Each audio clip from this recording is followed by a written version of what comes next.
E Jesus, respondendo, de novo lhes falou em parábolas, dizendo: O reino dos céus foi assemelhado a um rei que providenciou um banquete nupcial para o seu filho e mandou os seus escravos chamar os convidados para as bodas, e eles não quiseram vir. De novo, mandou outros escravos, dizendo: Transmiti aos convidados que o meu banquete está pronto. Abateram-se os meus bois e as minhas reses gordas, tudo está preparado. Vinde às bodas. Mas eles, sem se importarem, partiram. Um para o seu campo, outro para o seu negócio. Os restantes, agarrando os escravos, ultrajaram-nos e mataram-nos. O rei ficou furioso e, mandando as suas tropas, destruiu aqueles assassinos e incendiou a cidade deles. Então disse aos seus escravos: O banquete nupcial está pronto, mas os convidados não eram dignos. E depois, às saídas dos caminhos, e todos quantos encontrardes, convidai para o banquete nupcial.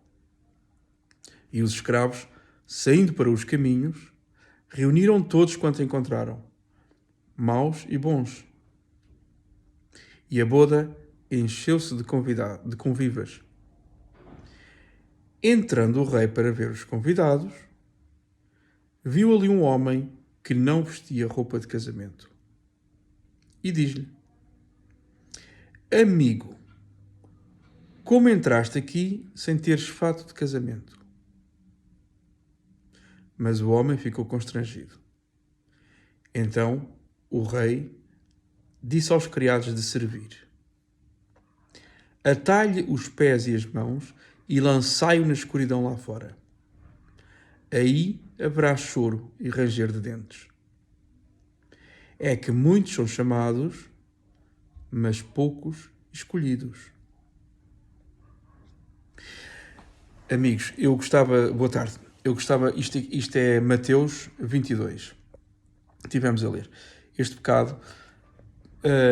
E isto vai ao encontro a uma teoria que nós estamos a viver no final dos tempos, ou perto do final dos tempos. Ou seja, antes do final dos tempos, Jesus vem uma segunda vez.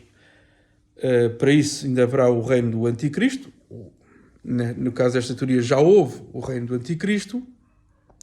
São os preteristas. Defendem que o reino do Anticristo já foi. Aconteceu por volta da época dos romanos. Já aconteceu o reino de controle total e que Jesus já veio uma segunda vez e que já reinou, já aconteceu o reino de 1000 anos. E que há provas por toda a terra de ruínas deste reino. A prova na arquitetura, porque se encontram edifícios do mesmo género, com as mesmas características, com a mesma complexidade, em todo o mundo. Em todo o mundo. Europa, África, Oceania,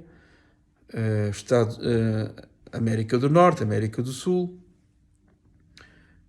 Ásia, enfim, todos os continentes se encontram provas deste reino. Os edifícios eram muito mais complexos e agora os nossos edifícios são muito mais simples. Isso é um facto. E eles, os controladores, chamam-lhe o barroco, chamam-lhe, na história da arte, chamam-lhe o barroco, o neoclássico e etc. Mas estas pessoas defendem que isto, de facto, no fundo, são edifícios que pertenceram ao reino, aos 1000 anos do reino de Cristo. E diz lá também que, após os 1000 anos, Satanás será solto por uns breves momentos, breves tempos, que eu não sei porquê, mas tenho esta ideia que são 200 anos, não sei se li em alguma parte do livro do Apocalipse que são 200 anos, mas tenho esta ideia. Agora não me recordo e não vos posso precisar. Mas pronto, Satanás será solto por breve tempo e depois então será lançado na prisão. e depois disto será o julgamento final, em que todos ressuscitarão e serão julgados. E então Deus criará o novo céu e a nova terra. E eles defendem que neste momento nós vivemos nessa época.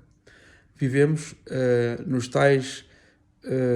na época em que Satanás será solto por breve espaço de tempo.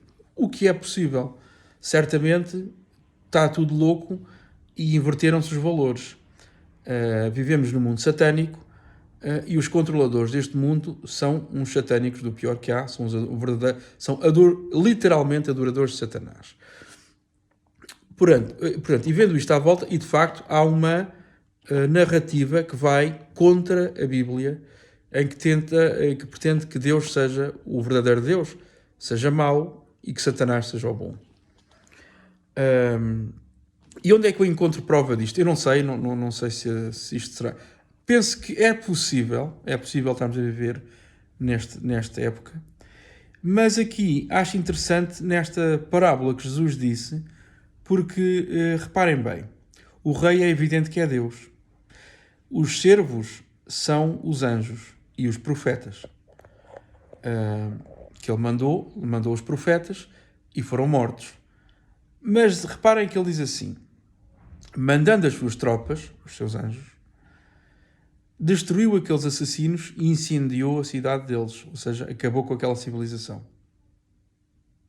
E aqui é que eu vejo que talvez seja possível uma referência a que Jesus já tenha vindo, portanto, tanto que Jesus dizia que voltaria brevemente, e disse que, não sei se foi João não, mas previu que tanto os assassinos dele como outros o veriam voltar em nuvens. Agora, não sabemos se seria voltar ainda em vida ou se em espírito o veriam voltar nas nuvens. Isto é o que eles defendem ser, que Jesus já tenha voltado, porque ele voltaria em breve e que os inimigos o veriam ainda em vida. Esta geração não passará sem todas estas coisas aconteçam, disse Jesus. Bem, para nós parece-nos que a geração passou e Jesus não voltou.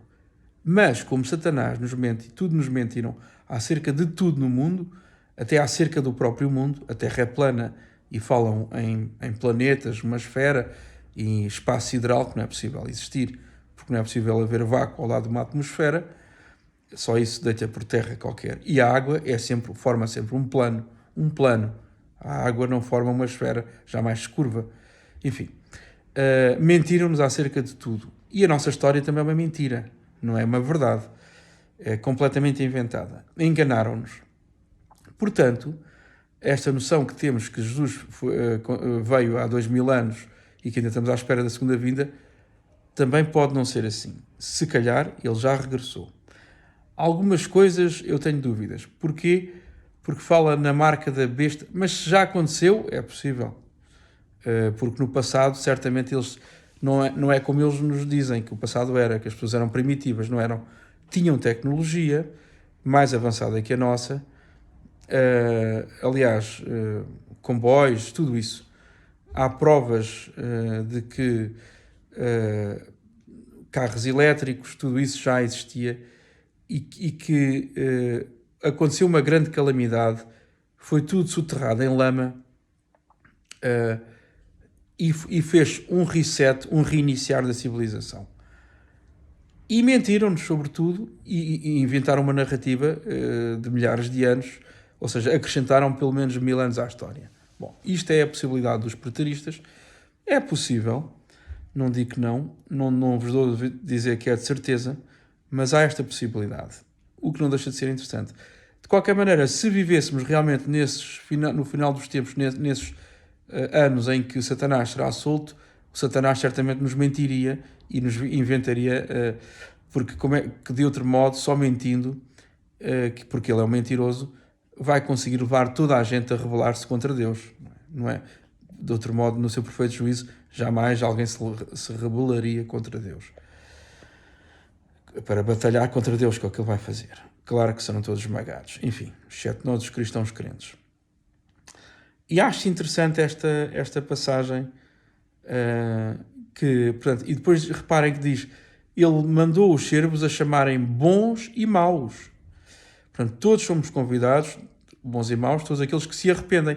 E depois, no final, conta aquela história do convidado que apareceu no casamento e não tinha vestes. Porquê? Porque não se arrependeu.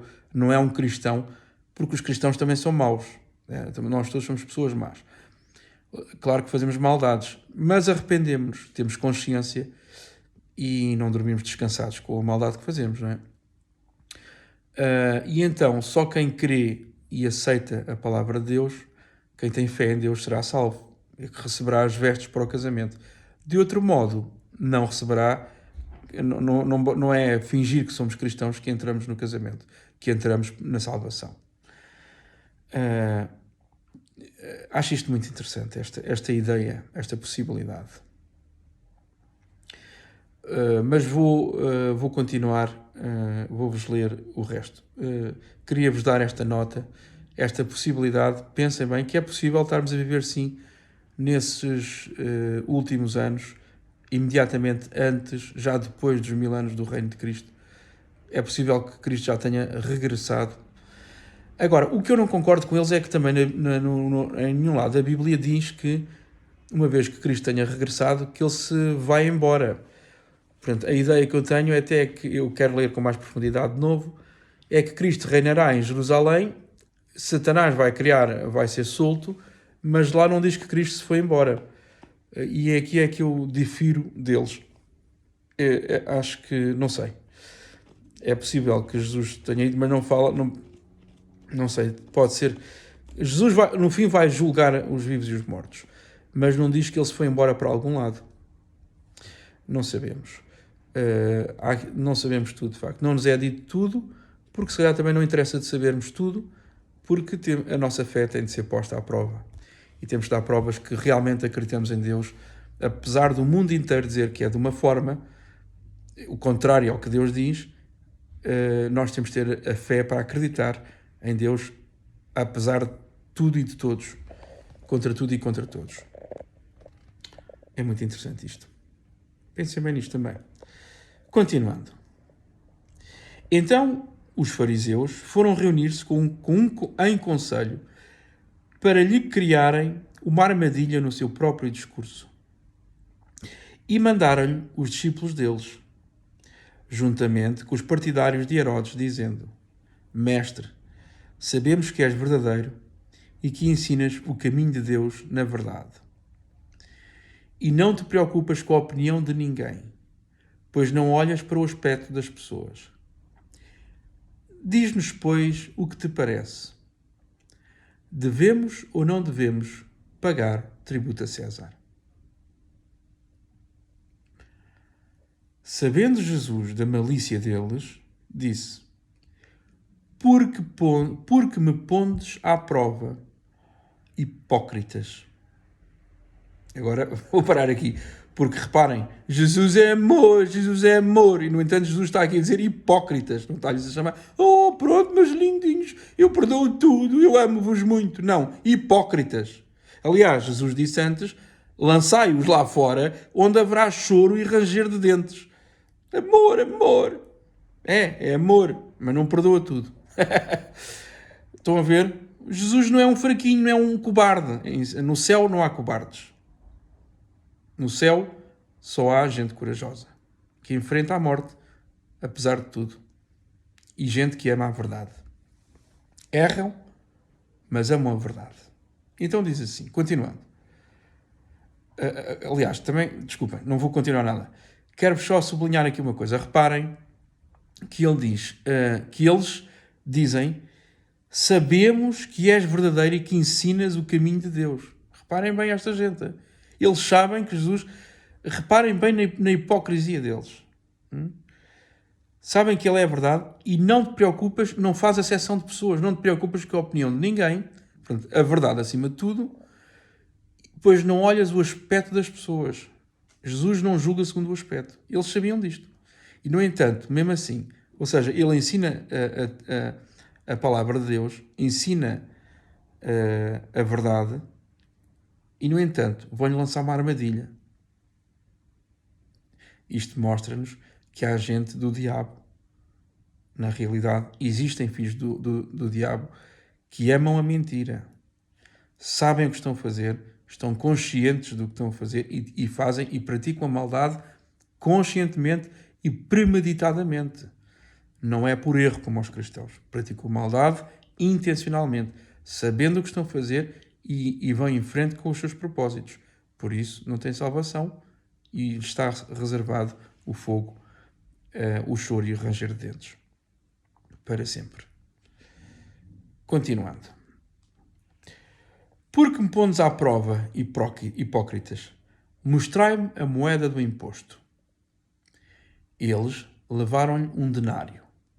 E Jesus diz-lhes: de quem é esta efígie e esta inscrição? E dizem-lhe, de César. Então ele diz-lhes: pagai as coisas de César a César e as coisas de Deus a Deus. E eles ficaram espantados a ouvir isto e, deixando-o, foram-se embora. Ouviram, meus amigos? Como todos sabemos, toda a gente conhece esta passagem, é sublime, é a lógica de Deus, isto não é do homem. Reparem, a César o que é de César. No mundo, temos que dar o que é do mundo. Isto é o que eu tenho dificuldade em praticar, que é pagar os impostos. Porque o dinheiro que ganhamos é do mundo. Mas a Deus, o que é de Deus, ou seja, as coisas espirituais, a dedicação, o amor à verdade, o pedir perdão, a consciência, o saber que erramos, o arrependimento e a procura constante da verdade, o amor à palavra de Deus. É isso que devemos dar a Deus. Devemos de reservar um tempo do nosso dia para dar a Deus. De preferência, a primeira hora do dia. Deus quer, assim que nos levantamos, virar-nos para Deus e pedir a sua bênção. Fazer a oração. E depois, guardar um tempo para dedicar a Deus. Para ler, para falar com Deus, para pedir o que temos que pedir. Ajuda. Queria-vos ler isto e deixar isto, amigos, porque, de facto, é possível estarmos já nos últimos tempos. Não é claro, mas é possível. Uma coisa é certa, vivemos em tempos satânicos, seja num período de pré-tribulação, vamos passar pela tribulação, ou seja, no último, portanto, antes do milénio de Cristo, que é a visão que eu geralmente adoto e que é a que eu tenho tendência a acreditar, mas também há esta possibilidade interessante, porque de facto as provas estão aí de que aconteceu qualquer coisa no mundo inteiro, à escala mundial, e há montes de tecnologia que nos é escondida, de sons, de eletricidade gratuita captada na atmosfera, que nos foi sonegada e nos é negada, e que, no entanto, não precisávamos estar a viver nesta escravidão. No entanto, põe-nos a viver desta forma. Mentem-nos acerca do mundo, mentem-nos acerca da história, mentem-nos acerca de quem somos. Não somos nada descendentes do macaco, somos criaturas criadas por Deus, somos filhos de Deus. Mentiram-nos acerca de tudo, de maneira que temos que procurar a verdade baseada na Bíblia. E assim é possível estarmos nos últimos tempos, de facto, também é possível. Muito interessante isto. Amigos, Deus vos acompanhe, uma boa semana, a paz de Cristo fique convosco e sejam abençoados no Espírito Santo. Obrigado.